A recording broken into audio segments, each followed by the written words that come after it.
இவ்வளோ பெரிய சரீரத்தில் நிறைய பேர் வெறும் இதில் தான் கவனம் செலுத்துகிறாங்க. கண்ணாடி முன்னல் நின்றுட்டு எப்படி பார்க்குறீங்க? இங்கே தான் எல்லாம் கடவுள் வச்சுட்டாருங்க. நான் தூக்குவேங்க, 200 கூட தூக்குவேன் நான்.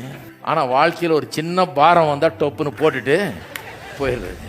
வாழ்க்கையில் எல்லாத்தையும் சரி பண்ண முடியுமா? உடஞ்சி போனதெல்லாம் சரி பண்ண முடியுமா? குறைகளெல்லாம் போக்க முடியுமா? அதுக்கு இங்கே இல்லை பலன்னு எங்கே வச்சிட்டாரு? இந்த வாயில் சின்னதாக லொடலொடன்னு ஆடுது பாருங்க. அந்த லொடலொடன்னு ஆடுறதுனால தான் பிரச்சனை. அது இருதயம் கரெக்டாக இருந்தால், மனம் கரெக்டாக இருந்தால் கரெக்டாக சொல்ல வேண்டியதை சொல்லும் அது. அதனால இங்கே ஆரம்பிக்கக்கூடாது. எங்கே ஆரம்பிக்கணும்? இருதயத்தில் ஆரம்பித்து மனதுக்கு வந்து அப்புறம் நாக்குக்கு வரணும். இருதயம் மனமும் சரியாச்சுன்னா நாக்கு சரியானதை பேசும். இருதயம் சரியாகி மனது சரியாகி நாக்கு சரியானது பேசுனா சொன்னதெல்லாம் அப்படியே நடக்கும்.